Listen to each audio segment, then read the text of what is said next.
Hey, y'all, beautiful brown girl family. Uh-oh, I got the wrong thing on. Just kidding. Woo! Yo, hey everybody. Hey Kimberly, what's going on? Hi everybody. Girl, Thanks these for thanks internet. for your patience. It's technology, but I'm excited. I'm glad Kimberly's here. I'm here. Welcome, everybody. Yes. So I was having some technical difficulties, like right when it was time to press go, my computer Right. decided Boom, it time wanted go. to just freeze. So here we are, another show. We can't be stopped, y'all. We up in this piece, okay?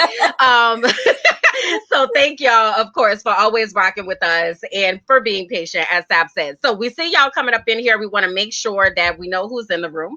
So make sure you go ahead and introduce yourself in the comments. Let us know where you're watching from. Also, let us know if this is your very first time hanging out with us on Brown Versations. We love to celebrate our first timers. So make sure you put that into the comments and comment first time if this is your first time. And then for those of you that are always hanging out with us, go ahead on and drop "Hey Beautiful" in the comments so that we know we have our faithful members here hanging out and doing the thing. Okay. So I see Andrea is here. Pam is here from Maryland. Carla is in the house. Irma is here from Queens. So they are getting in here, getting this party popping. Look, it's too much stuff for us to talk about today, girl. We got a lot of For this stuff to talk about. internet A trying to lot keep of us good stuff. down. We got a lot of good So stuff. We're gonna need your feedback. We meet because a lot of important stuff going. Well, we think it's important, so that's why we want to bring it to you. So it's a it lot. is. It's So a lot. before we So jump I'm excited. into everything, the 4th was yesterday. Oh yeah. Did you like do anything? Community, did y'all do anything for the 4th? I was a log yesterday and today. That's a good way to put it, girl. Me too. What did you do? What did y'all do? Because like typically, is it for us to celebrate the 4th? You know how we always talk about things that the Black community should or should not celebrate. But anyhow, sorry, I don't mean to go on a tangent. Did you do anything, Kimberly? Did you Yeah, watch anything? I didn't do much of anything. Usually, I'm home in New Orleans during this time because Essence is Mm-hmm. usually going on. But Essence was a little bit different this year. Mm-hmm. So this year, what I actually did do as I was doing my virtual Essence situation is I watched that versus. Y'all know what verses I'm talking about. The Bobby Brown and Keith Sweat verses. Did you watch it, Sam? No. However, I did hear the commentary on it. I got Yo, the highlights, but no, I didn't watch it. So how was it, I y'all? need to know what the people think who watch the verses. Let me tell you something. I have not laughed so hard in Why? so long, bro. Like, I have not laughed that hard and I'm talking from my toes. First of all, What? First of all, Keith Sweat is like a diva, first Is it? off. But second off, it was clear that he thought he was showing up for like a real competition. And Bobby was struggling. You hear me? Struggling with Struggling? no, not struggling, struggling Struggling. with a C and a K. Okay, my home girl, I thought he was gonna have a coronary on the stage, like real life. I posted on my page. I was like, "Say y'all, we need to direct all the prayer warriors over here because he is going to pass out." Like his shirt was soaking wet. Like if you look back when he was trying to hit the nose, he was like, like it What? was Kimberly, that is so not funny, nice. Can I just say bruh. that is not? It is very honest though. Very honest. Look, they watched. No, I I didn't heard the watch it. Did you need to recaps. watch it? I'm Elise looking. said that she watched. Oh, Irma, Irma said Bobby is a bum. Bobby. So in Bobby's defense, he's been going through a lot. Right. He's still in mourning.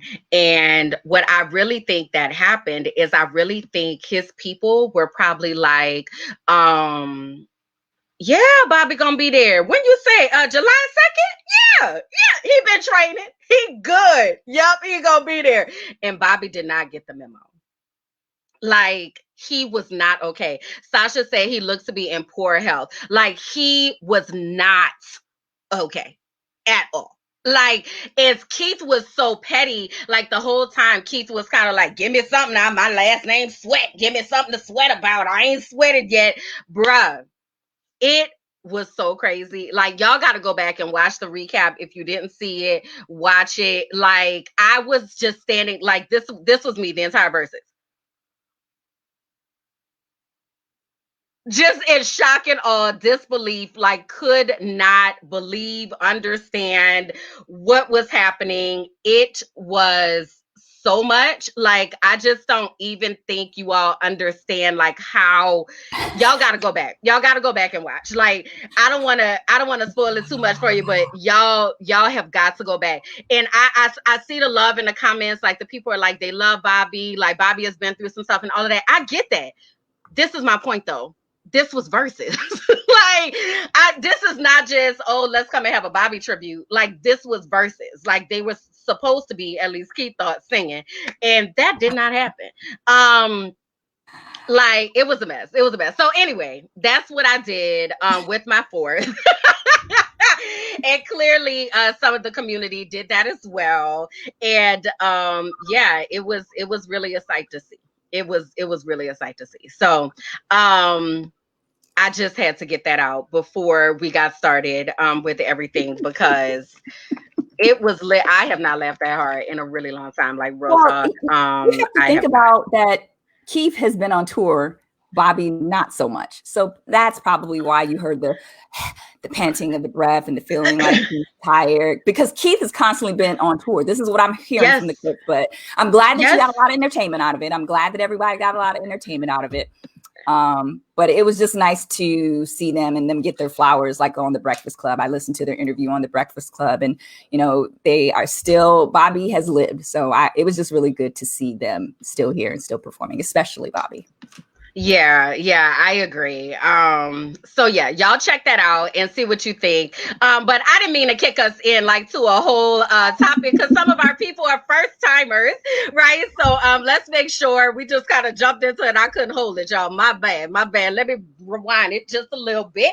Okay. So again, if you have not introduced yourself in the comments, make sure you go ahead and do that. Let us know where you're watching from. If this is your very first time hanging out with us, make sure that you let us know that as well by typing first time in the comments. And then if you're always here with us, make sure you type hey beautiful in the comments. I do want to shout out a few of our first timers that are here. So we have Yvonne is here. Welcome. Hey beautiful. We also have Sharissa is here. And Sasha is here from Tampa. We have Carla here as well. First timer. Welcome. Let me see. Do we have anyone else? If you are a first timer, again, make sure you go ahead and drop that into the comments so that we can acknowledge you. So, on that note, I know we have some announcements, Sab, and I see you have a cute little shirt on over there. You want to be a model? Yes. Can I model it really quick? Do your thing, girl. This your world. This your world, Sab. Okay. Yes, honey. Y'all see the? Yes. I mean, I'm not Timberland level model, but I'm like trying to do my model thing. You doing it, boo. Yeah. Well, what is it that you have on, sis? Tell the people. Brown Girls merch. I don't know if y'all can see it. It's our beautiful Brown Girls merch. Yeah, I like this shirt. I like this shirt a lot. And I'm a t-shirt person, so I'm going to be wearing it a lot, often, and representing the beautiful Brown Girls community. So definitely go purchase your shirt. And for today's show, I believe, and correct me if I'm wrong, Kimberlyn, there is a 20% discount today through 24 hours. So 24 hours. The show started, and then till tomorrow. Or 24 hours. 24 hours. Yes. So we told you our last show about our new merch. Sab has hers on. It's the one that's pictured here on the screen. So for those of you who are watching, and anybody who watches the replay within the next 24 hours, you get the opportunity to have a 20% discount. What's the code, Sab? BBG TV. BBG TV. Okay. So you can get your shirt. I don't have mine yet because I have not been home. So you can get the shirt by going to beautifulbrowngirls.com. Also making sure that you get connected to us on our members network. So if you are not already connected, if you go to members.beautifulbrowngirls.com, there you will be able to see all of the items that we have, as well as see all the other things that we do in Beautiful Brown Girls. We have so many things that we are into these days. So that way you can get connected and get in our VIP space, free from the algorithm and all the things that be trying to hold a brown girl down. Okay. So thanks, Kimberly. We got that in the comments. So scrolling along again, members.beautifulbrowngirls.com. Carla says she loves discounts. Well, boo, this is your chance, honey. Okay. So again, that promo code is BBG TV. BBG TV. Okay. So if you go to members.beautifulbrowngirls.com, you'll be able to get access to the members network. If you go to beautifulbrowngirls.com, you'll be able to get your merch. And then you too can model like Sab. I just want to say, Sab, that the people are here for you. Okay. I just really want you to know that they are appreciative of these grades, honey. And Aisha said work. Okay. Just thought I'd put that out there. Thank you, Aisha. So silly. Oh my gosh, I love y'all community. Y'all are amazing. All right. So in full transparency, y'all, I'm over here trying to get my computer back together. So Sab, go ahead and get us started. And as soon as I get my stuff back up, I'll grab the screen share and relieve the pressure there. But right. So we're going to start with new movies, new things coming out this month. Well, actually, no, let's start. Well, Kimberly, what are you drinking? Are you drinking anything this show outside of water? I don't want to go first because you always shame me, but no, so I'll let you go first. No. Let me tell y'all really quickly. So yes, we want to start with drink of the show, and I am drinking a champagne. I always drink a brut. So I'm drinking this, I think it's called Veuve Clicquot, and it's a French. I don't know if you guys can see, but yeah, I was in the store. Never mind. Anyway, that's what I'm drinking, and this lady thought I spent too much on it because it's a 375 liter. She was like, "What you spent for like $30?" And I was just like, "This." So anyway, yeah. What are you drinking? Because that's beautiful.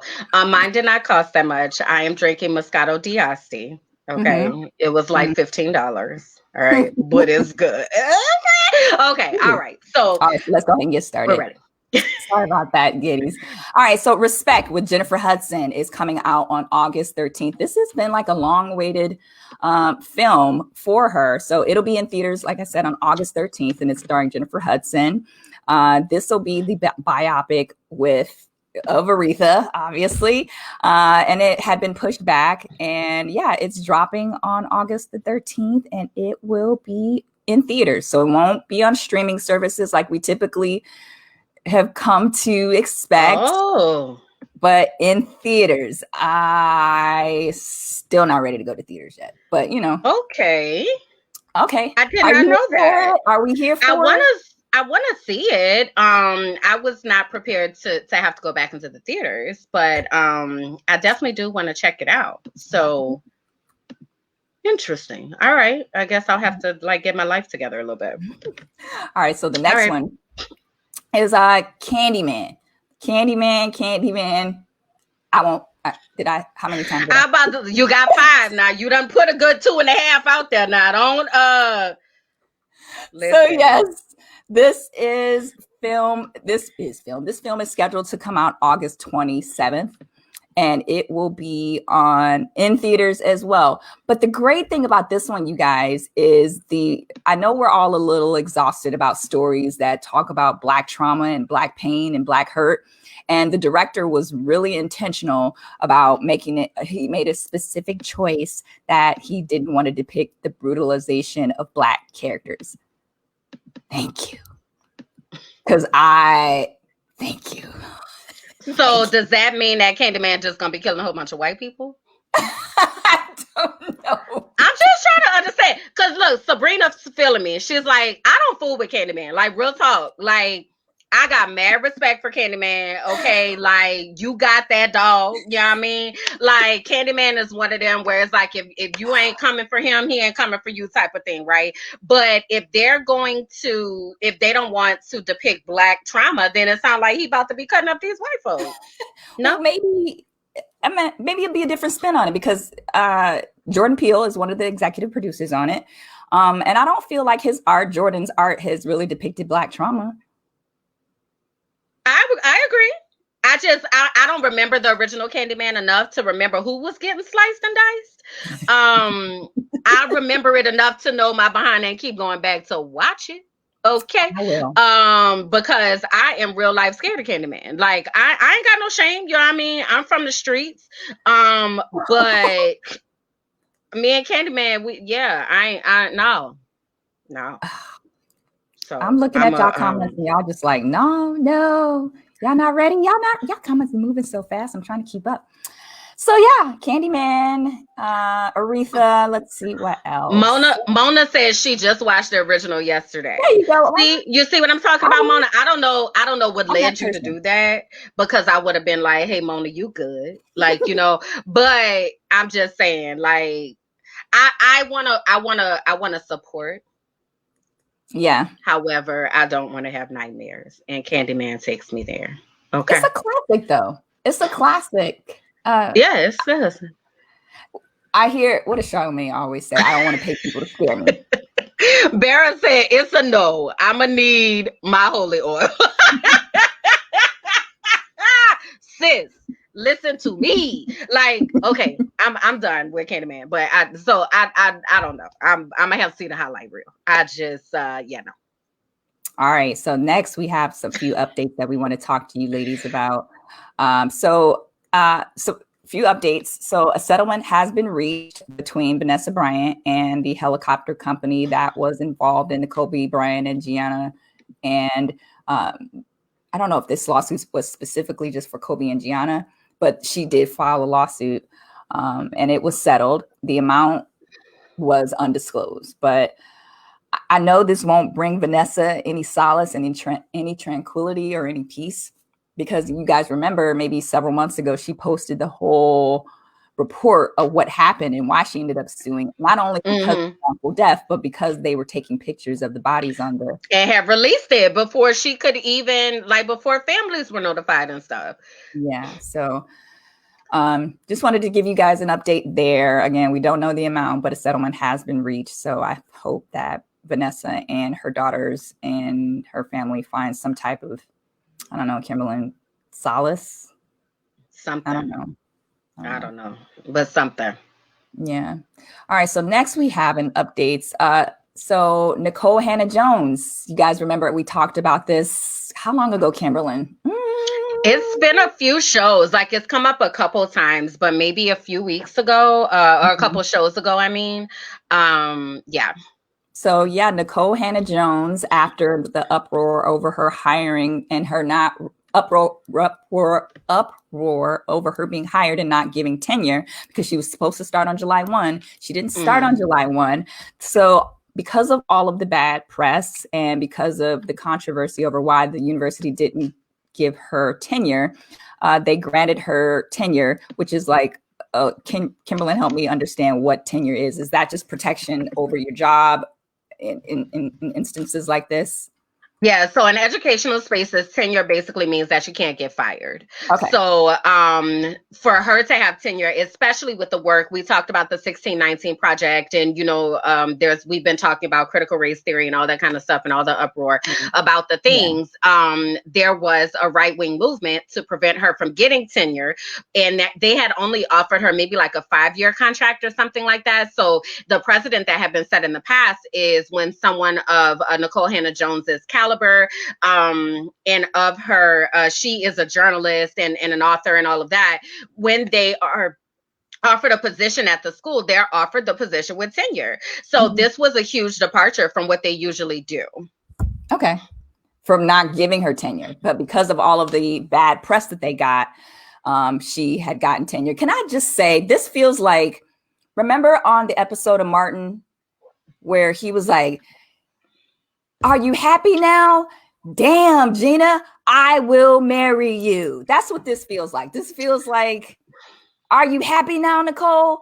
Damn, all the controversy. Are you happy now? Right. Like, that's what this feels like. So, yeah. And Aisha just put a caveat. So she was like, I said tenure means that you can't get fired. Basically, you have to do something very drastic. So you got to break the law, or it's got to be like some type of big scandal. But you can't just get fired over any little thing. Correct, that they decide. So as Selena said, tenure, you're hired for life, right? Okay. So now they have granted her tenure and she has accepted. So yeah. Great. Yeah. So she will be joining UNC, and I'm not sure if there were other contingencies that came along with that, but that is the update on that. So I do think a lot of times social media gets a really bad rap, and people are like, oh, you took your, issue to social media, but it's public pressure a lot of times that gets stuff like this done. So if she's happy, if she like it, I love it. Yeah. Personally, I would have been like, y'all can go kick rocks with no shoes on. But if she like it, I love it. All right. So if that's what she wanted, she feels accomplished. Boom, sis, I'm here for you. Mm-hmm. So that's where we are with that update.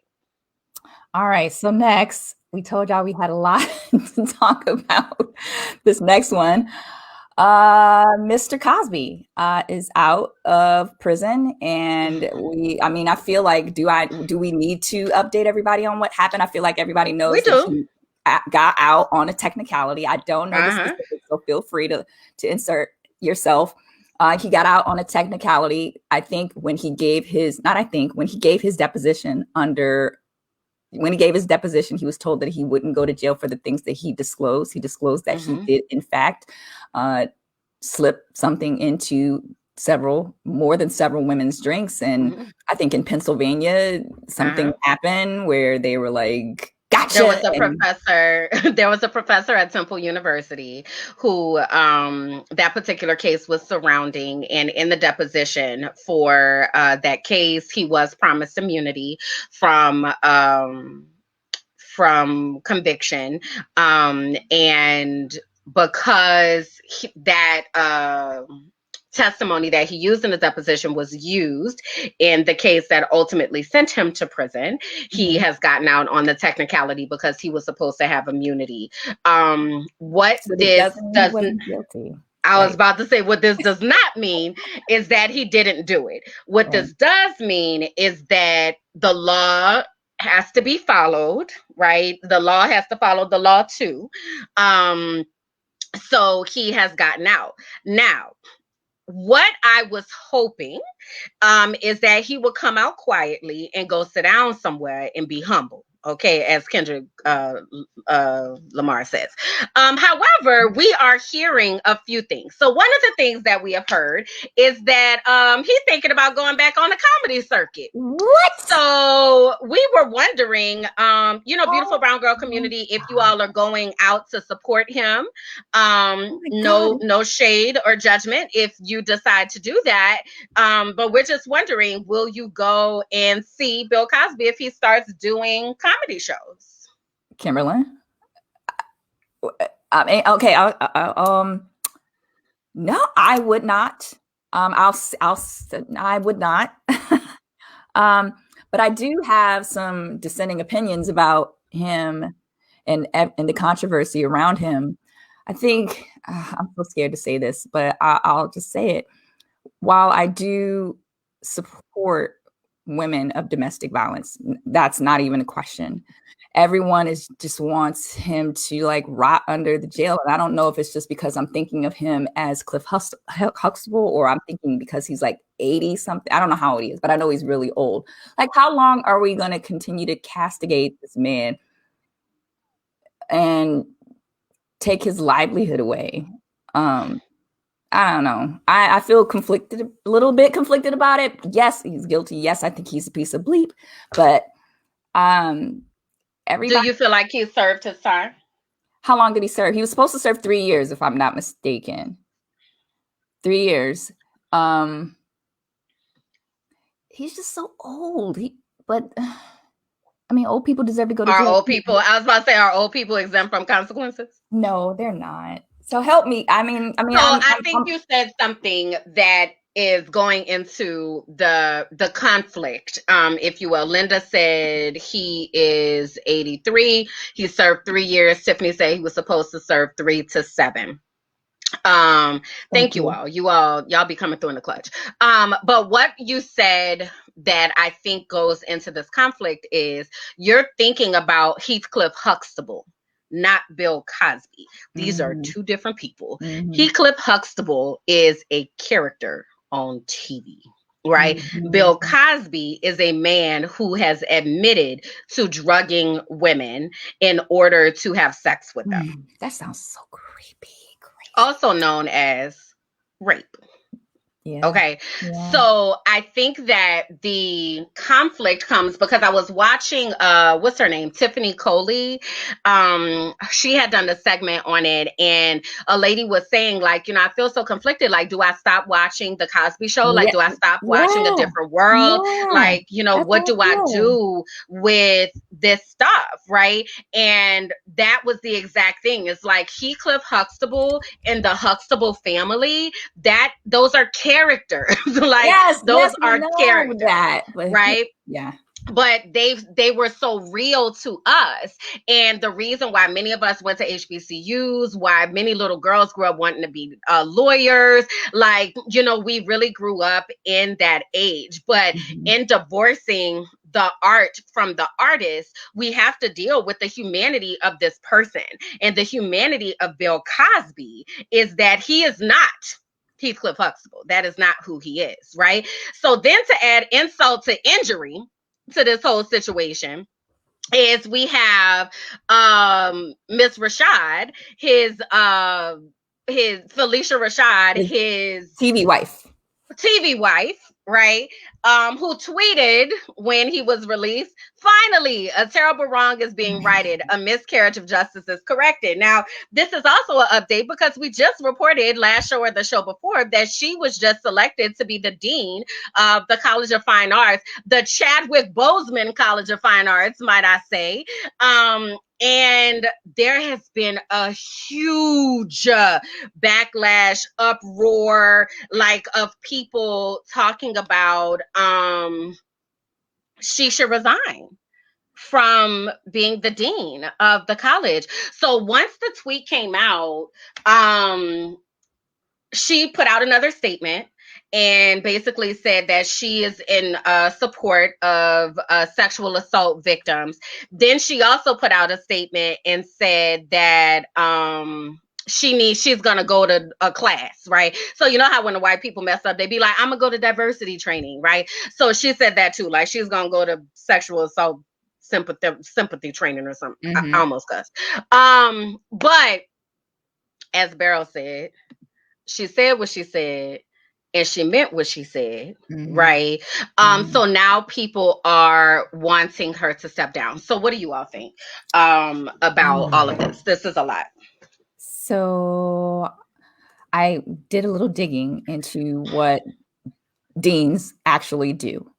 And I'll read it aloud. It says, deans are responsible for recruitment, appointment, and retention of academic administrators, faculty, and staff for their college or school.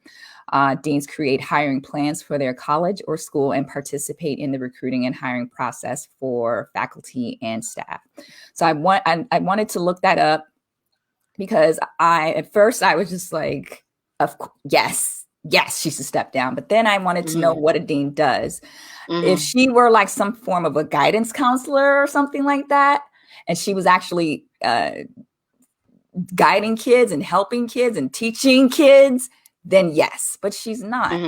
And I think that we are so quick to react and want people canceled and want people to lose their livelihood. And while she doesn't need the money, I think people are so quick to just say she needs to be canceled. But I will say if the students don't want her there, then she doesn't need to be there. But if the students are like, look, I mean, because again, recruitment, retention, like she's a big name. Like you want that. You did want that name at your school. So no, for me, it's a no. What about you, Kimberly? So I'm kind of torn. I see a couple of you all. I was just highlighting a couple comments that were saying she made a mistake, and that's going to come back up later in the show. So Atria, I want you to hold on to that about these mistakes. But and then to Tiffany's point, she said she's protecting her legacy. Is she? As far as the Cosby Show or what have you, possibly, I don't know. Mona said she should not be fired or step down. People are entitled to their own opinions, what have you. So I struggle because Elise had said something earlier to the effect of she wouldn't have tweeted it. She was like, the charges should not have been filed. I would not have tweeted that though. So yeah, nothing to shut the F up. In the letter is always free, okay? To just close your mouth. So regarding the letter of the law, I am not a Bill Cosby supporter. Let me say that. So I very much love the Cosby Show. I very much love A Different World. I hate that he is linked to it. I'm not going to stop watching those shows. I really like those shows. However, I do not support Bill Cosby and the way that he has moved in this world. I can understand Felicia Rashad in this being her friend and feeling like he's been wronged.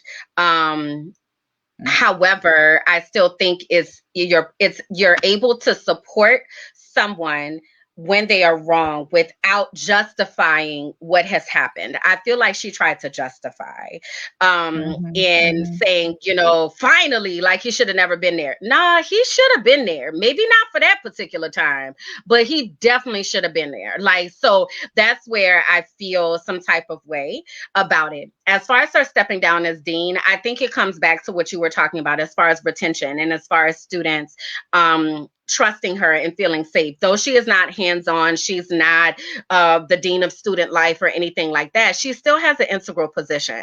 So if her presence causes people to feel unsafe, then I think she needs to go. Okay. I do believe that she meant what she said. So this whole cleanup situation, stop. Okay, stop. We just finished talking about tenure. I don't know if she was granted this position with tenure. If that's the case, then you don't need to go back and misrepresent and be like, oh, I didn't mean that. Because girl, I meant what I said. I said what I meant. Like, just stand by what you said, But I think it's a really sticky situation. I don't know. I want to pull Melissa's comment. She said, as a professor, I report to the chair who reports to the dean. The dean has a responsibility to maintain the credibility of the college. What she said has made her decisions and credibility questionable. So, yeah. Thank you for that, that's a great comment. It does. Yeah. So, yeah, it's interesting. So I think it's something we should watch and see what happens. And as far as Bill, I'm not moved by him being old at all. Like, I feel like old people need to have consequences. I feel like a lot of the reason why our country is in the condition that it's in, because we be letting old people get away with murder, literally. So I don't feel bad. I feel like there are consequences for action. So my heart doesn't break for him. Like, oh my God, I don't. Like, I'm like, yeah, so you got 7 more. Like, let's go ahead on and do that. But yeah, I don't know.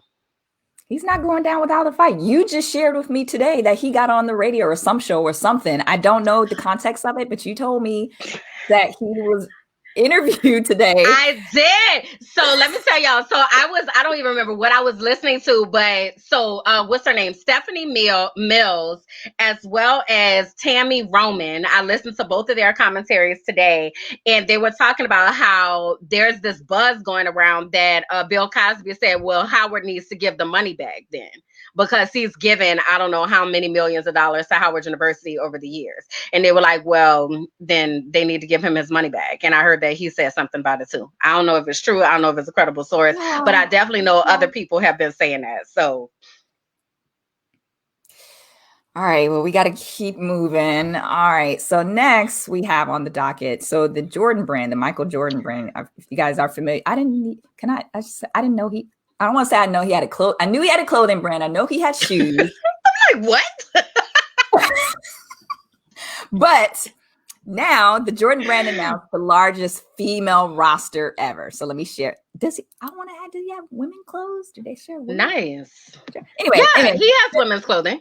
So the Jordan brand, more women will be represented and amplified with the brand. The brand had added 8 WNBA players to his Jordan brand to form an expansive and inclusive family, according to Nike. More women than ever are representing the Jordan brand in the largest roster ever. Yay. I mean, you see the slow clap? Because like, this is like, come on. This is like, anyway, yes, I'm excited. I don't know majority of the women on the roster just because I don't follow the WNBA as closely, but doesn't mean I don't watch a game or know when their season is. I think their season is in June, in the summer. But anyway, I'm excited for it. I'm glad that he's doing this. And you made a point during our call about how he hasn't been as in touch with certain constituencies. Yeah. So is this one of those constituencies that you feel like he hasn't really been? Well, I feel like he tries to stay out of like politics and movements and things of that nature. So I think it very interesting that he has decided to make a concerted effort to have all women. Because he's not like known for advocation or anything like that. So I thought that was pretty interesting. Sorry. Okay. So next on the roster, next on the roster, we want to send our thoughts and our just overall, our thoughts to those families who have lost loved ones and who are still holding out hope. Yeah. And this is surrounding the condominium collapse in Florida. I think it was in Miami, Florida. And the death toll. So today, actually, just last night, they demolished the other portion of the building. It was a controlled demolish, but they paused it because there's still a lot over. So many people missing. Are still missing. So the search effort had continued around the clock, but families are still holding out hope. And it collapsed on June 24th. Today is the 5th. It's a long time. Yeah. And they were talking about last week, they were saying that at this point in time, like it would be really, really hard to find survivors. So with the additional collapsing of the building, even though it was controlled and they stopped it and all of that, it feels like hope has been given up. And I can only imagine what those families felt like just in looking at the pictures and the research. This was built on a sinkhole. There were so many opportunities for the apartment complex to right this and to recognize that this could have happened. They said that there were things that came out 2-3 years ago about the construction and how it needed to be reinforced and all of that. So now for these people to be, at home asleep in their beds and all of a sudden your apartment complex collapses, like this is like just crazy. The board of this building, I know there was a board that quit. It was like several members quit because they had what is that called when you have differences of opinions? They disagreed partially. So a good portion of the board members for this complex quit because of disagreements and they weren't in alignment. So that was maybe 2-3 years ago that several members quit. And I didn't know, you just told me here on air that it was built on a sinkhole. I know Florida sinkholes. I'm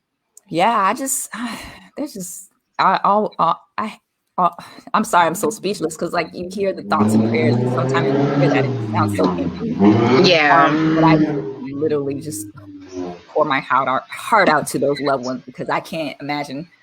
I don't want to imagine how they are feeling with their loved ones. Yeah, so especially those, like you said, that are still missing, and so many families like are wanting closure. So definitely just praying, as Andrea said, praying for a miracle that by some way that we're able to find more survivors. It's unbelievable. And there are no words. No, there's nothing that we can say to make it better. Just only trying to figure out how we can support those families. So Linda, I see her comments about, the board members that had quit. She said they could be sued for failure to act. Didn't know. Yeah. But yeah, we just would be remiss to not mention that, just because that's such a story. Yeah. So yeah, we just wanted to make mention of it. All right, so next we have the NCAA. Are you a fan of NCAA Final Four? Do you watch college basketball? A little. I'm more of a football person than basketball, but Final Four, I'm usually pretty tuned in for the most part. So this news was pretty exciting, I think. Yeah. So the NCAA will now allow college athletes across the country to profit off of their names, their images, and their likenesses under this new interim guideline.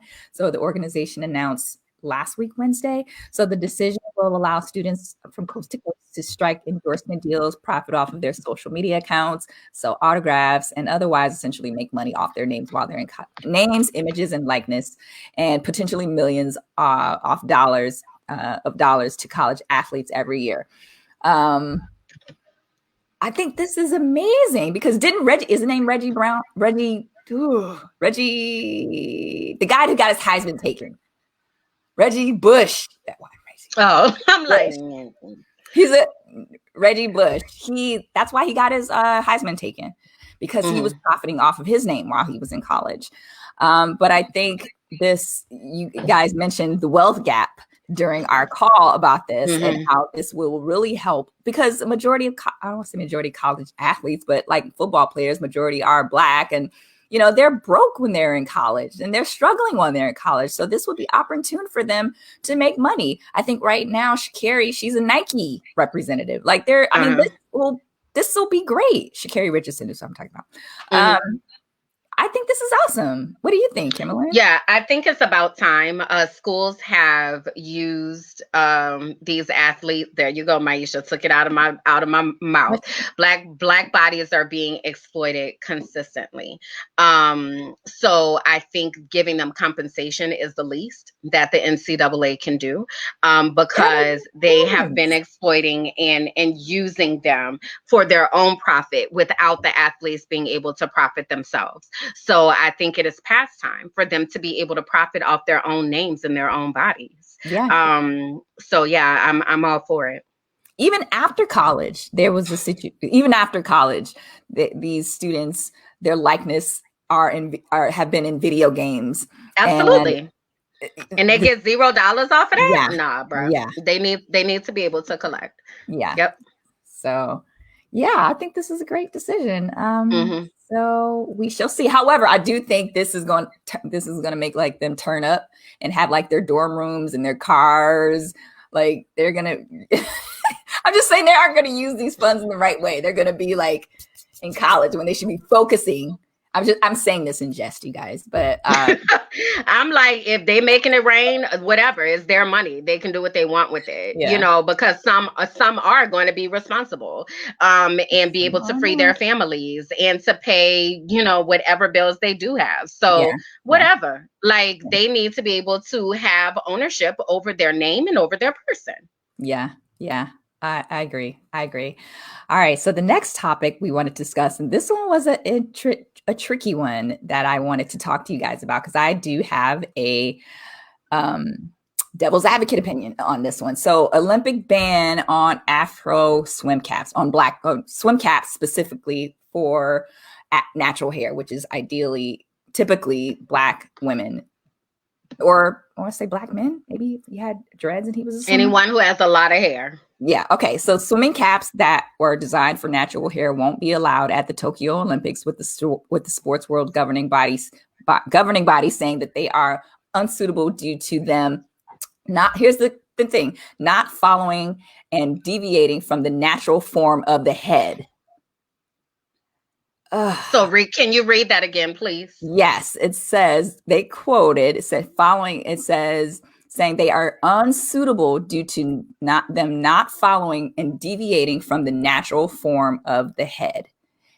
And to me, that's clearly not inclusive of Black people and Black women, because this is the hair growing out of my head. Now, typically, yes, this is the hair growing out of my head, you guys, but you get what I'm saying. There's a lot of natural hairstyles out there, a lot of dreads, a lot of faux locks, dreads. Let's focus on dreads specifically because that's the hair growing out of your head. But this isn't growing out of my head. But what I'm saying, there's a point that I'm making here. It's like, what's considered the natural form of one's head, of one's Black woman's natural head? That's still my head. So I mentioned the devil's advocate in me. So before you go devil's advocate, okay, I do want to make sure that I put this point out there, is that they claim that it is not being allowed because the company did not get it approved in time. So that there's a process that you're supposed to follow in order to have any gear that is going to be utilized during the Olympic Games has to, I'm sure, go through a real vetting process to be included. So what they are saying is that they did not follow the vetting process. Okay, go ahead. Okay. Did not know that. Go ahead with your point, though. I'm just getting all set up. So the devil's advocate in me, and please hear me out, community. I'm like, okay, are you wanting to swim and compete as an athlete and maintain your hair? Or are you wanting to compete? And I say that because your skin roughness, body contouring, your hair, your swimsuit fabric are all examples of things that when you move through the water, it creates a frictional drag of velocity when you're swimming, causing a minor effect upon your performance and your speed. So I'm like, if I'm the athlete, am I swimming with this? No, I'm not, because I know that this is going to hinder me from swimming optimally, because they talk about the way your body is framed, the way that your hair is. Like, a lot of them wear their hair back in a ponytail to create that non-friction. So when I look at this, let me show you guys this. I'm like, are you really competing with this in the Olympics? So Irma has a question. So should they be going bald in the process? Should they be sacrificing their hair for their sport? Is that what you're saying? Maybe. Or, I mean, no, don't go bald, but you shouldn't have this. You shouldn't be trying to have dreads and say it's a Black thing. Why are you discriminating? Why are you discriminating? It's like, do you want to compete or do you want to maintain your hair? That's why I said it's an unpopular devil's advocate opinion. Like, can you optimally swim with this? Can you optimally swim with this? But if there is attire or gear that I can wear to be able to swim with that, or just this, like, it's hard for me to put a hat on my head, right?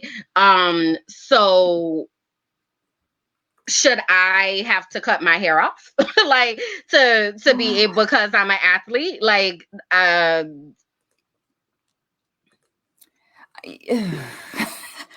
you shouldn't have to cut your hair off. You shouldn't have to cut your hair off, Kimberly. But I said what I said. That's my opinion. No, I understand. No, I totally understand. And I think I am. So there's Kiara. Kiara says, I want to do both. I want to maintain my hair and compete. So I want to utilize a device that's a swimming cap for me to be able to maintain my hair. And I want to compete. Like, when I think about football players, for instance, like Troy Polamalu had all of this hair down his back. Like, so many athletes have dreads. They have whatever hairstyle they chose to have. In my mind, I'm like, well, somebody would pull that. Like, but they've made rules that say that you can't pull their hair, right? So why can't the same thing be done for swimming? If there are devices that have been created to make this sport inclusive, then why can't they have their hair and compete? You just said they can't pull their hair. Yes, no one's pulling what's pulling your hair underwater? The friction, the velocity. Right. I'm talking about football. I'm talking about football when I say that. And my reason for saying that is they made a rule in order to make it inclusive. So my question is, for swimming, why can they not make it more inclusive? I should not only have to have a certain hairstyle to be able to swim. Yeah, I get you. I'm receiving it. And I'm looking some of these comments here, and I think it's leaning more towards, why can't I have both? Why can't I mean, I'm receiving your comments, ladies. And I'm not a swimmer. Like, I don't like getting in water. When I have relaxed hair, when I have natural hair, like, that's not the thing. Like, I'm not. But if I did want to swim, and there's a swim cap that was perfectly designed for me to be able to use it and maintain my hair, I might turn into a fish. So I just feel like it's the inclusivity of it. And, you know, like I said, they gave their reason for why they think that, or why this didn't pass the test to be included or whatever. But I just feel like, who's to say it wouldn't have though? You just shared the tidbit with me that they just missed the deadline. Yeah, I don't know. But it's interesting. It is. All right. I want you to introduce this next one, Kimberlyn, because I think you're more of a fan of her than I am. I think. Yes. So listen, honey. So one of my favorite people is Tabitha Brown. And here is Tabitha with her husband, Chance. I came across Tabitha Brown when she did her video with eating the Whole Foods TTLA sandwich, and she went viral from that. And now Tabitha has, she was always an actress. She moved her family to California 15 years ago. And she's been following this dream. Well, she just recently landed a recurring role on The Chi. She's been on Ellen. She has a new seasoning with McCormick. She is just blowing up all over the place. She won the NAACP Image Awards Social Media Influencer of the Year award. Like, Tab is out here killing it. Okay. So Tab went on YouTube just this past week, and she was like, y'all, after 15 years, I am finally at the place where I can retire my husband.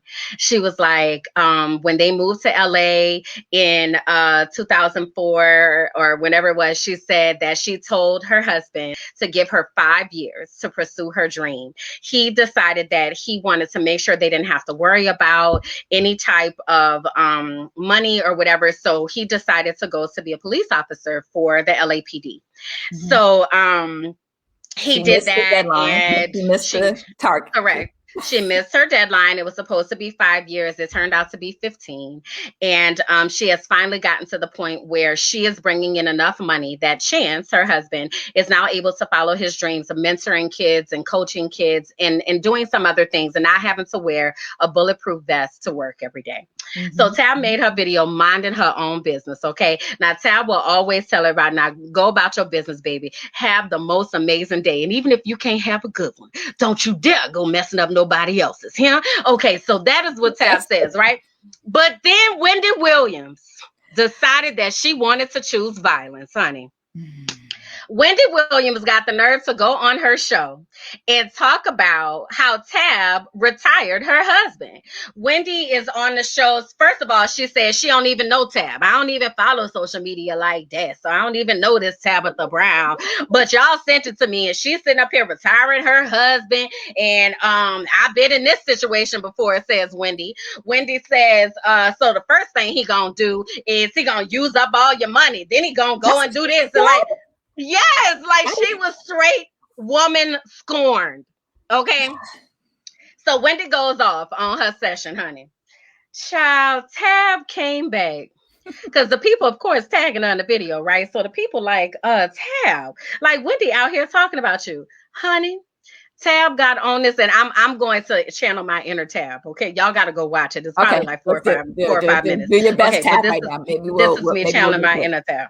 Okay, so she says, hey, honey, so y'all been sending me the clip of Wendy, and I just want to say, Wendy, God bless you. Bless you, honey. I really hope that you find someone that loves you the way that My husband loves me. See, because we've been together for 23 years, Wendy, together. Okay. We was together when we didn't have nothing. We was together while we was working for something. And baby, we are together now. Okay. And my husband sacrificed for 15 years. It was supposed to be 5, but for 15 years, he sacrificed so that I could follow my dreams. And honey, now I am giving him his dreams back, you see. And I pray that you find someone who loves you that way because you deserve it. Okay? You deserve that. And I mean, she, honey, got her together. Did she? I mean, yes, she did. Without, like, that was the most best read I've ever heard without a cuss word. Like, I love Tabitha's spirit. I love her energy. I do follow her, but I don't follow her. I hope that makes sense. Like, sometimes it's just too much for me. But yeah, I love her energy and I love her read. But there's a lot of different opinions about this. And I am looking at the comments here. Wendy isn't right. So Wendy, let me quote Wendy really quickly. She was like, I was married for one of those. She was like, I make the money and so on and so forth. She said, go live your dreams, buy a business, stay with me on the go. See how that turned out. And she said that I predict this marriage is going to be on real rocky ground in a moment. They invest in stuff and lose money. They invest in something else and money gets swindled and stolen. So yes, he wants to. How you gonna profess that this woman marriage about to be on rocky ground because of your tragedy? Because of her experience. So no one's wrong in this. Tabitha's not wrong. Wendy's not wrong. They're basing it off of their experience. Wendy's not wrong. No, because that's Wendy's experience. That is her opinion, but she is projecting, asserting her to Tabitha. Yes. But I don't think she's wrong in her opinions about it because she's basing it off of her experience. And we've heard. Did I ever tell y'all I don't like Wendy Williams just in full transparency? I think we've talked about that before, but go ahead. So tell us about. Can I also note that she has such a calm spirit and calm voice that she's even on the calm out. Like she is out here. Yes. Doing it. So yes. Recently she threw her husband a retirement party. So Chance has been wanting to coach and all this kind of stuff. So Tab said, that's cool. She said what she had to say. Then Tab was like, and I'm about to throw my husband a party. Honey, had the hip hop preacher come to the party, one of Chance's like idols that he really just looks up to, had the man speaking to his life and all of that. Chance was in tears. Like Tabitha was like, she ain't worrying about Wendy, girl, with her hurt self. Wendy is speaking from a hurt place. And I think that anytime people speak from a hurt place and then project their hurt onto someone else, that is wrong. So you can have your opinion all day, but she want to sit up there and she tries to act like she's over whatever happened with her marriage. She's not over it. But for her to use that platform to profess that Tab and Chance's marriage is going to be on the rocks, I can't even get with it. So this is the thing, child. I didn't know this until this happened. Tabitha's community is called the Cabbage Patch. I didn't know this either. Tabitha loves avocados, right? So she has like avocado earrings, all this kind of stuff. Girl, the Cabbage Patch cut Wendy up. Patch? Y'all see the Cabbage Patch. Y'all see all of these avocados that went on Wendy's stuff, girl. It was just putting avocados in the comments because we are not here for the foolishness. Okay, Wendy chose violence. Tab out here spreading the love of Christ and avocados. So it got us to thinking. So she calls her community the Cabbage Patch, right? The Cabbage Patch. Mm-hmm. We hear Brownversations. We realized that we don't have a name for our community. I mean, should we have a name for our community? You guys have been rocking with us for 3 years. 3 years. You guys gave us the name of the show. The name, yes. Like, we reached out to our community and was like, hey, can you guys help us come up with a name? You guys gave us this show name. Now we're thinking, like, should we have a community name? And if so, what should it be?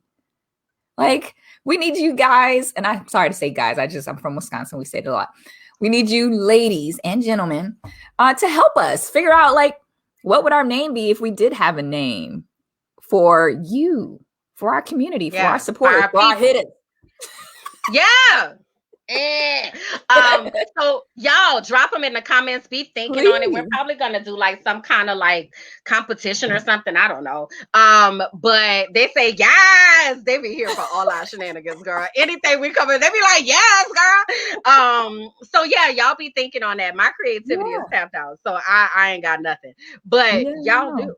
So y'all drop it into the comments. Let us know next show. Be ready to talk about what our name should be because we want to have a name too and an emoji. What their name? Yeah, y'all's name. And we want to have an emoji too. So what should our emoji be? Like, should it be like the fist, you know, the lady that like the lady with the hand? The one that was like, yeah. Maybe. I don't know. Y'all think about it. And we just wanted to throw that out there. That would be dope. All right. So with every episode, we always have to give you the newest, the newest. I was trying to say newest, the latest and greatest when it comes to this thing called COVID. So the World Health Organization officially urges fully vaccinated people to mask up as the Delta variant continues to spread. It says the World Health Organization urges fully vaccinated people to continue to mask up, practice social distancing, and continue to implement other COVID-19 safety measures with the highly contagious Delta variant rapidly spreading. It says people cannot feel safe just because they have had the 2 doses. They still need to protect themselves. The World Health Organization says that it says during the press conference, blah, blah, blah, blah, blah. So essentially still continue to wear your mask because there's a new variant out. Here in Texas, you have a lot of folks that still aren't wearing their masks. I'm gonna put myself out there. Whenever I'm in an open place, like I went to TGI Fridays and the place is really open, you guys. And I didn't wear my mask in there because I wasn't sitting next to anybody. They have like outdoor seating and their windows are still open. Like no one sits next to me. So in those situations, I don't wear my mask. But like when I go into a store or anything or go into a gas station, I still wear my mask. And I still feel that awkwardness. I still feel left out. We talked about this last show about how society makes you feel extra side. How do you pronounce that? Not ostracized for wearing your mask. When you're in a place of people that don't wear their masks. So we've said this before, we'll continue to say it, do what's best for you and your family to continue to stay safe. We wear our masks to keep others safe, but I also wear my mask to keep me safe. Yep. And the Delta variant is, a lot of kids are getting it. So again, just make sure that you are doing what you need to do to protect yourself. Yeah. All right. So Essence Fest, we talked about this a little earlier. So I wanted to show this, and I did check the website out earlier. Let me see if I can put it in the chat here. So Essence Fest ended yesterday, if I'm not mistaken. Yay? Correct. Okay, so they did something a little cool this year. I'm going to post it here and see if you guys can see it, and we can pin it. But they did a virtual experience this year. They brought everything that you love about shopping at Essence live on this website in New Orleans, and it's right at your fingertips. And they have all of these Black-owned businesses that you can shop. So when you go to this virtual space, you can shop all of these awesome Black businesses. And I thought that this was so dope. But like I said, I checked today, and it was still up. But yeah, so Essence Fest ended yesterday, but you can still go ahead and shop and go and experience that. It's just really cool the way they have it set up, you guys. Really cool the way they have this set up. And I was just like, okay, Essence. Yeah. Essence is a business. And I'm like when you look at this virtual picture. Yes. That's exactly what it was like in the convention center. And I'm just going to go ahead and go on record and say that my dream is to one day be on an Essence stage. So I'm going to just put that out here on July 5th, 2021, that I want that to happen in the next few years. But yes, Essence is everything. It is literally the collection of things Black. So definitely go over to the virtual marketplace and check out some of those products. Find some new products, and then you'll also see some that you're already familiar with. I thought that was amazing. Did you check it out, Kimberly? Yeah, I checked out a few of them. It's so many. So I didn't want to there get are a lost. lot. And, you know, I'm trying to be fiscally responsible, but yeah, it's super dope. Yeah, there were a lot. All right. So next we want to talk about Sha'Carri, not Sha'Carri, because I've been pronouncing it incorrectly. We want to get it correct. So Sha'Carri, we all know that she failed her. Well, if you don't know, now we're telling you that she failed her drug test and she was suspended from competing in the 100-meter at the Tokyo Olympics after failing her drug test. And we're sending Sha'Carri a lot of love. I love seeing how a lot of Black women are supporting this young girl. She's 21 years old, and she failed her drug test because of smoking marijuana. And the reason she didn't why smoke, she ate an edible. Oh, she ate an edible. Okay. Mm-hmm. She found out that her biological mother had passed away from a reporter. Yo, that was so tacky. And that made me so angry when I heard her say that. But she found out while she was getting interviewed from a reporter. And she's 21. These people don't have, I don't want to say she doesn't have, she has a support system, but she doesn't have the, what is she? She doesn't have like a PR person or anything like that. Help her cope with this. I don't know what you call her. It's not the NCAA. Is it the NCAA? No. I don't know right now. I forgot. I'm sorry. But you can imagine around them to help support them. Right. This stuff. Correct. Is what I'm saying. Correct. So she did take full responsibility for her actions. She did an interview on the Today Show and basically said that she knew what the rules were. She knew that she should not do it. It was a decision that she had made as she was trying to cope and really didn't know what else to do. This happened in Oregon. Marijuana is legal in Oregon. However, we're talking about the Olympics, which is global, right? So marijuana is on the list of banned substances in the Olympic Federation, whatever their oversight thing is called. So there's a lot that's going on. So there are a lot of people who are very supportive of Sha'Carri, and then there are others that are not, right? So some people are very much like rules are rules, like she knew the rules and, you know, it is what it is. And then there are some people who are like, she's a kid, like we've all made silly mistakes. We've all done things that were detrimental. I can definitely say when I first heard about it, I was super disappointed. I was like, oh my gosh, like, could you not wait, right? This is before I knew everything that was happening or why it had happened. But then I also wound up doing some additional digging after coming across some stuff on Facebook. And I ran across a couple of problematic tweets that she had put out.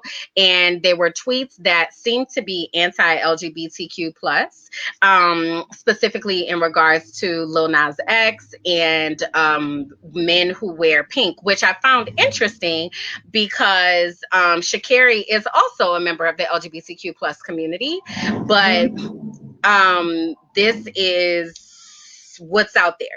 So as I was reading her Twitter feed, it comes across very much like a 21-year-old girl from wherever she's from, right?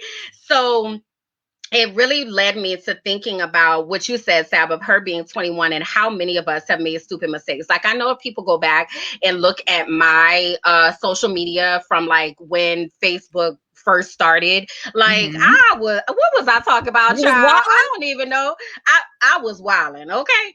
Really? Just saying whatever, okay? Like, I wasn't like cursing and all that kind of stuff, but I had very strong opinions. I've always been opinionated.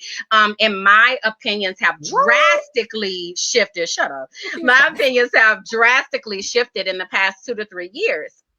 Specifically, if I think about LGBTQ plus rights and the LGBTQ plus community, my opinions have drastically and my beliefs have drastically shifted, as well as marijuana. It has drastically shifted in the past few years. So I was thinking, I'm like, well, would I want somebody to go back and dig up some of my stuff? Beryl says she was wilding on MySpace. Right, MySpace, Black Planet, girl. I was out here in these streets, okay?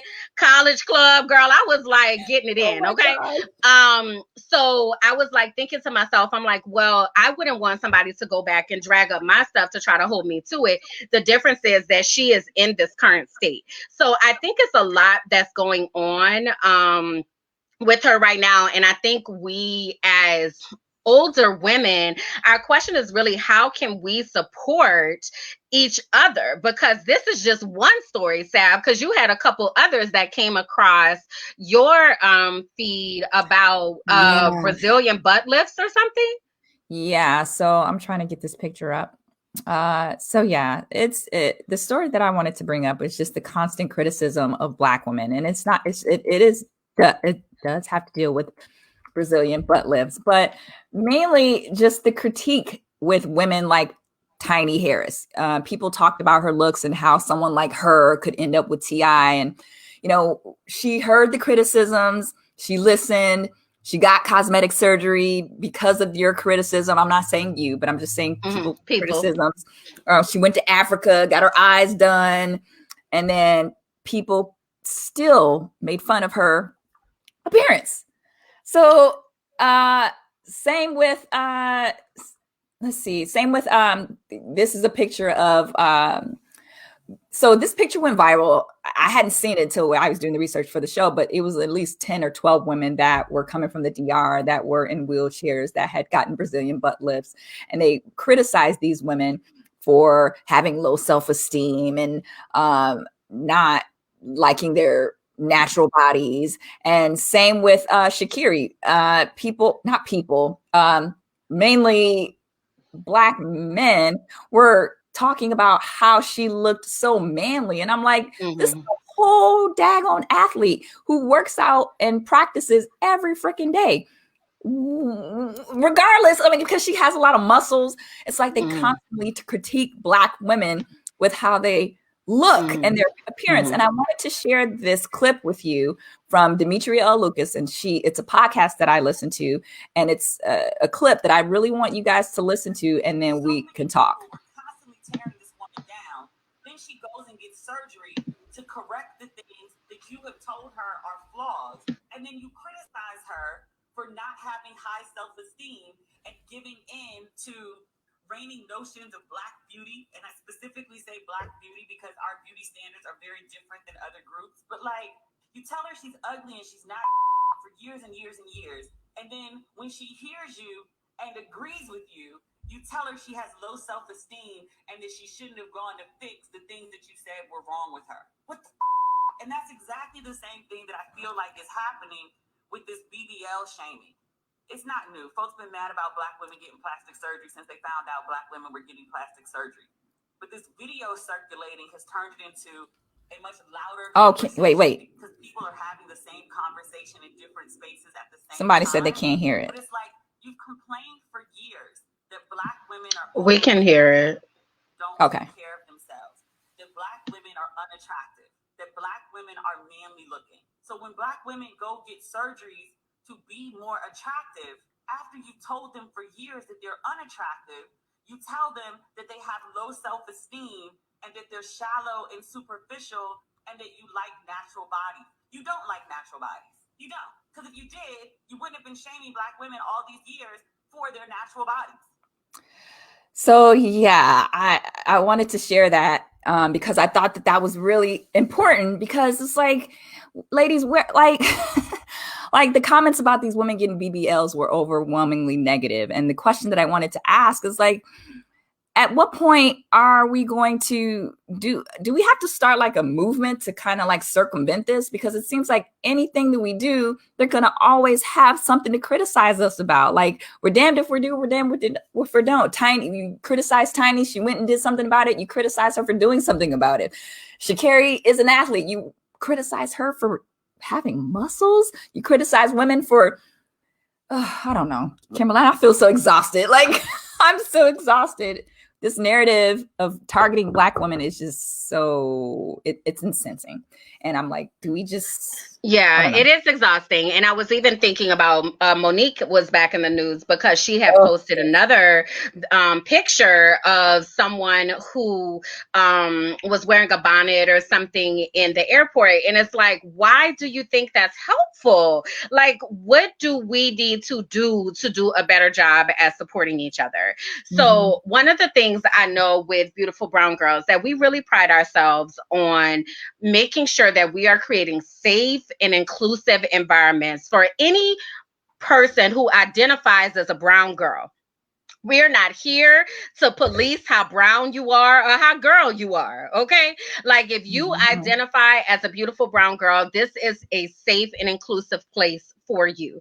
And we did have and still have our movement that we kind of want to revamp because we feel like we need to flood the internet with positivity about brown women. So we have our Beautiful Brown Girls Are campaign, and that is to talk about the things that we are, right? So many times we focus on the things that that we aren't, right? When we look in the mirror, we say horrible things about ourselves. When we look at other brown girls, we say horrible things about them. Like this is our chance to really focus on the positive aspects of ourselves, to take a lot of this self-hate and self-shame and this respectability politics and wanting to be adjacent to whiteness, like taking all of that stuff and turning it into our power. So if you go to beautifulbrowngirlsr.com, you're able to upload a picture and declare what you are, right? So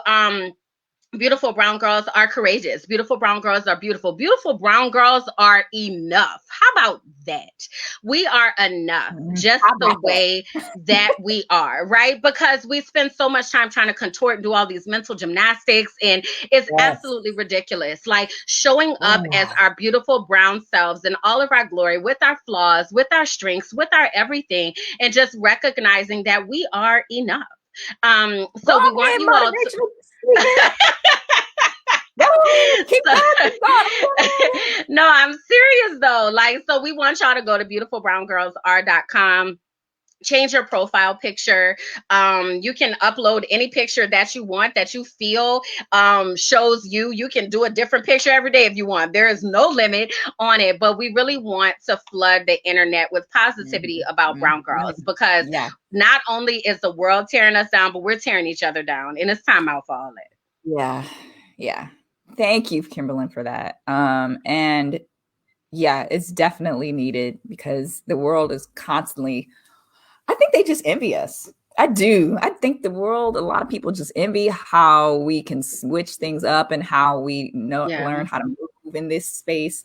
And to that, I wanted to talk about our mental health moment, which talks about how we need you and how we can prioritize our self-care when there are so many barriers and we need to learn how to put ourselves first. So I found this article on essence.com, and I just thought that this was a really good article, and I wanted to share and talk to you ladies about it. And it says the benefit of taking a break is twofold. You will not only model to your community the value of caring for yourself, but you will also be more productive after you take a pause. So this article from essence.com talked about the way that we need to rethink the way that we see self-care and the practice of self-care, and how Black women, we are a living, breathing being in need of nourishment and rest. And when you first read this, when you first hear me say that, you're just like, duh, of course, yes. But are you really truly living, breathing, and consciously replenishing your being? And African-American women have been revered by their communities when it comes to healing and conflict resolution and leadership. And I wanted to read a few things give you some tips on how we can truly take care of ourselves. So for one, you need to learn what truly replenishes you. So once you figure out that, whether it's going for a walk or zoning out in the bath or carving out some time to incorporate into your lifestyle, I know for me, it's also finding things. It's about doing something that really makes you happy, and it can be easier than you realize. So for me, I like trail hiking. I love trail hiking. I love flower shopping. I love flower arranging. Shout out to, what's the name of the young lady that came on and did flower arranging? Talia. Shout out to her. I love flower arranging. And then another one is holding yourself accountable to that end, but that you're also giving yourself grace. It is crucial to note that there is no cookie cutter, one size fits all approach when it comes to caring for yourself. So if whatever you choose to do brings you peace without disrupting the peace of others, shout out to Tabitha. Yeah. The perfect path to a healthier you. and a healthier you can be the best for you. So it's not rocket science, just being intentional and taking that initiative to really break away and do the things that you really like and really make you happy. And I know you're probably like, duh, but yeah, these are things that it's even hard for me sometimes to just like break away and do those things and get out the house, especially working from home. I have to break away and do those things. How are you feeling about that? I appreciate what you just said, because it's the intentionality in it. I think a lot of times we know what to do, but being intentional and actually planning the time to do that is a completely different thing. This past week, I interviewed Nadia Payan on Brown Girl Boss. If you all didn't get a chance to see the show, I do highly recommend that you go back and watch it, because she was talking about getting back in touch with creativity in our inner child. And one of the questions she asked us is, when is the last time that you really felt free? Like that you felt free to be yourself and just love and appreciate the things that you love. And for so many of us, we were like 8, 10, like it's been so long since we've had the chance to exist as our free selves and just truly connected. So that has got me thinking, and I've been making a list, like when you said things that make you happy, what are the things that bring you joy? For some people, it's hard to identify that. So that's what I'm going to do this week, is I'm going to make lists of things that bring me joy. And every day I'm going to be intentional about doing something that brings me joy, even if that means taking a nap. Because taking naps brings me joy. Amen, somebody. I love that. I didn't even... I love me a good nap. Okay. I love that. I love that. Yes. Yeah. So y'all keep dropping that into the comments. There is power in community and power in putting it out into the atmosphere, right? So what can you do to commit to self-care this week?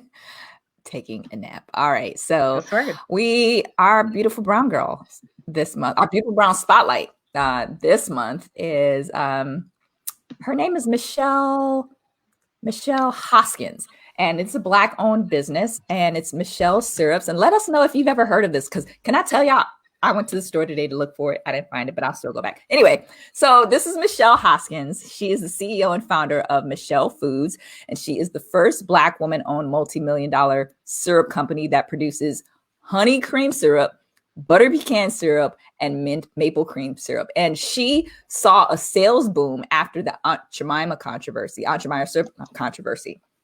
And her products can be found in more than 10,000 food stores nationwide, including Stop Shop, Albertsons, Kroger, Publix, Super Target, Cubs Foods, H-E-B, Jewel Foods, Peeps, Fresh Market, Stack Van, Till, Safeway, and Mariano's. Like all of those stores. Nice.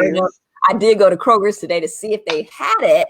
But she started her business in her mother's basement in 1984 with the recipe that had been in her family for generations. Her great-great-great-grandmother had created the signature syrup recipe for a family that she cooked for in the 1860s.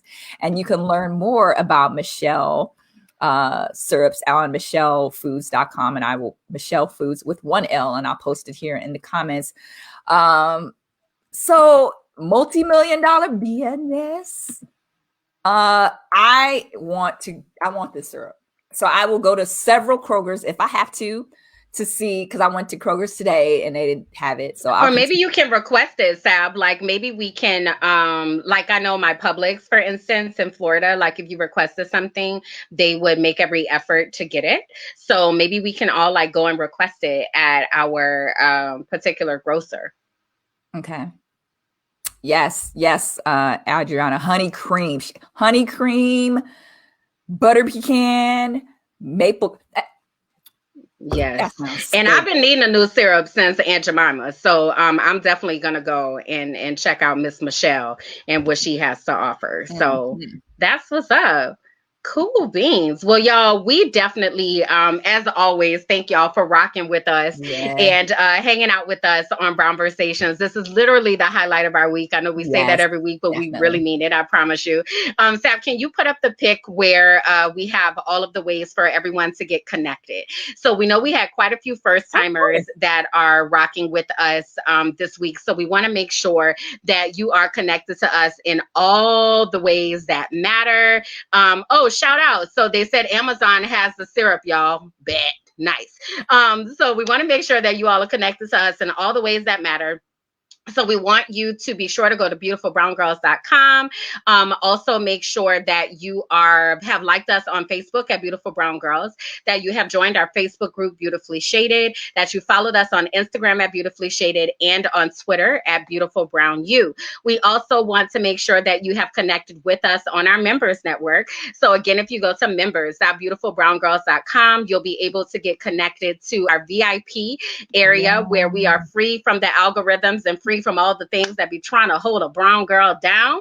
And that way you can hear about all of the meetups that we have. We're back to in-person brunches. Some people are doing more than brunch. I saw the other day, like there was I think a wine taste. There's all kind of things going on. Did y'all see the one? There was one that was outside. Yeah, it was so beautiful. Yes. So there are some dope things that are happening. So you want to see if there is a Beautiful Brown Girl community that is near to you, or maybe you feel like you are being called to head up a Beautiful Brown Girl community. We here for that too, okay? So definitely want to get you plugged in and connected so that you can really be a part of this community as we are here doing everything that we can to make sure we have a like-minded community. And looking for everything that we can do to uplift each other. So having said that, Sab, tell the people where they can find you. You guys can find me on sabjackson.com. And you can connect with me on LinkedIn as well. All of my platforms are on sabjackson.com. Yeah, that's where, yes, I want to mention, yes, that's where you go. I'm laughing because I'm like, I want to mention my podcast, but I don't want someone to come in here and say, Sabrina, where's your last episode? I'm like, I know. So where's your podcast? Bet on a Black Woman on all your podcast platforms, but I haven't recorded an episode since April because I'm still just trying to figure out the content of it because of the transition. The podcast was Sab in her job transition journey. So I'm still just really trying to figure out what the angle will be now. That's what the holdup is, to be quite honest with you. But you might have some new viewers here, so they need to go back and catch those previous episodes, okay? Yes, you are right. We need to make sure the people know, all right? So y'all can find me over at KimberlyJackson.com. I am in the process of revamping my website, so the best place to get the updated information is either on Facebook at Kimberly Jackson or on my Instagram at Kimberly J. You can also, I have a few podcasts that are out. So I have a podcast called The Whole Child, which focuses on healing from childhood trauma, so that we are able to build healthy children. So you can find that on thewholechild.tv. And coming in August, my new podcast is going to be out. It's called Minding My Black Ass Business. And I can relate, Sab, to what you were talking about of where that is going to go, right? But I have some really amazing things, y'all, that are happening. And I'm going global. I'm going to just say that. So this is going to be the journey.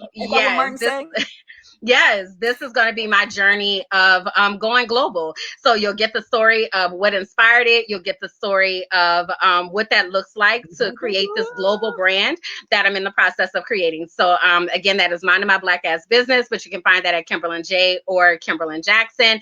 And once it's launched, of course, you all will be the first to know. So having said, on that Essence stage, yeah, we gonna like campaign to get Kimberly on that Essence stage. I'll be backstage. I'm a good backstage person, but we need to get Kimberly and we need to. I'm here for it. I receive it. So yeah, y'all, it's some amazing things that are in the works. So definitely want to make sure you all stay connected to us. We love you all so much. We mean that from the bottom of our hearts. We will be back with our next episode of Brownversations on July 19th, right here, same time, same place. Until then, we'll catch y'all next time. Bye, y'all. Bye.